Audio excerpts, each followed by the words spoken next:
and my story is called The Journey.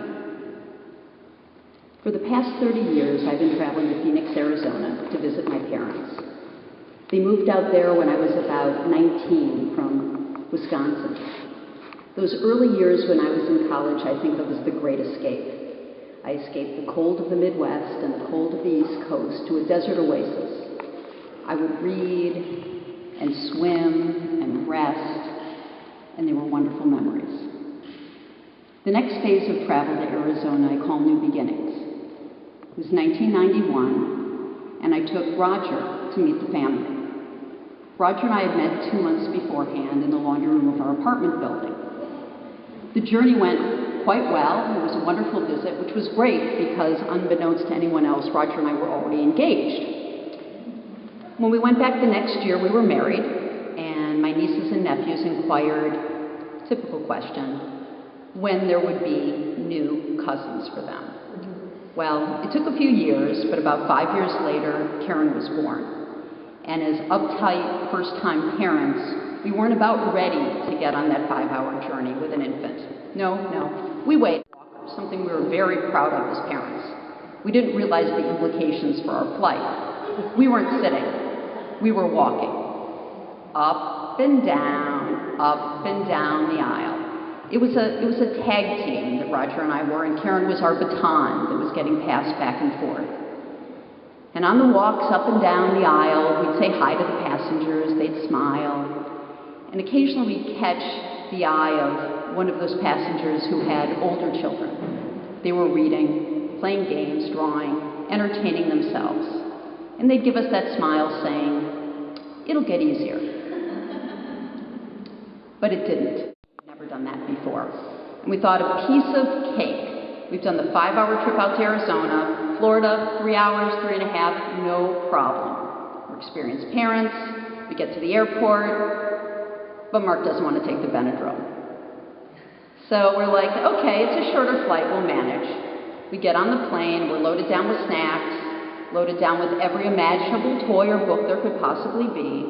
We settle in, we eat our home-packed lunches, we read. I think I read We're Going on a Bear Hunt at least 1 million times. Then luckily Mark entertained himself, which was rare. He turned over to the window and there was a window shade, and it went up and down. Suddenly Mark goes, clap, people looked, didn't think much about it. That's because they didn't know what meant. Mark was nonverbal at the time, and that was the signal for all done. And not all done with the book, and not all done with snacks, all done with the plane ride. It's time for the plane to land. Okay, I'm prepared.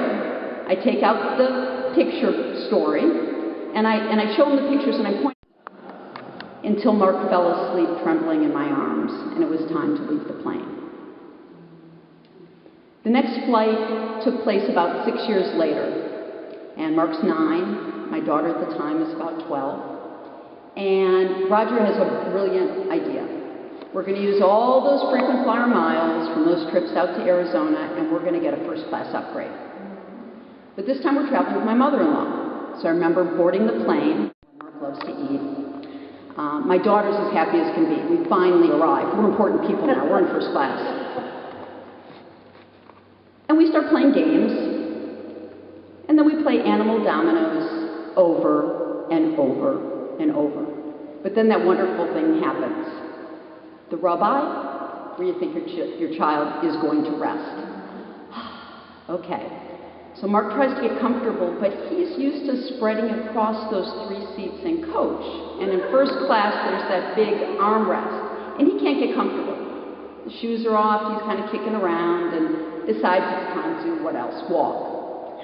So we get up, and the people have their seats reclined in front of us. And in first class, they actually go down farther, so it's almost impossible not to bump those seats.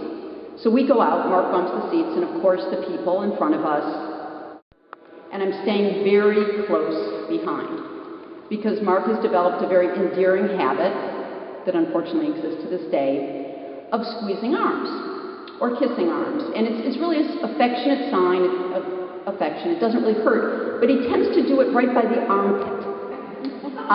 So I'm, terrified terrified that Mark's going to decide he likes someone on the plane is going to do that. So I'm staying very close. We get about to the row behind us in first class, and all of a sudden I think Mark sees something, and he goes to reach out his hand on the gentleman's tray table.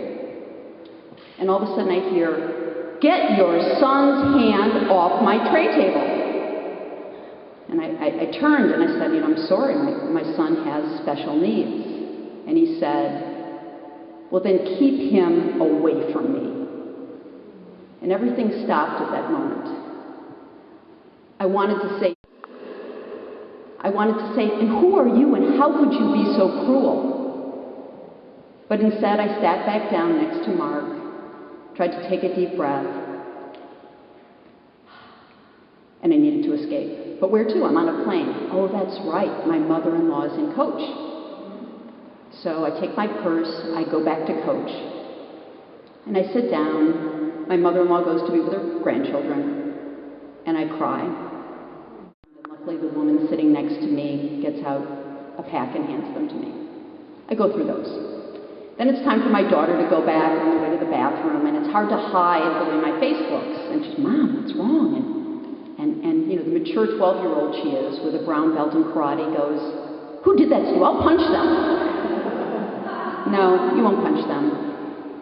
As cruel as that man was, I never wanted him or his wife to have to.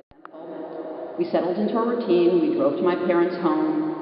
I unpacked. And then that feeling started welling up again, and I needed to escape. And this time it was to my parents' pool. And I jumped in the pool, and I swam, and I swam, and I swam. And the tears came down. And as I was swimming, I kept on saying, "Why was this so painful for me? There have been other times. Why was it so painful?"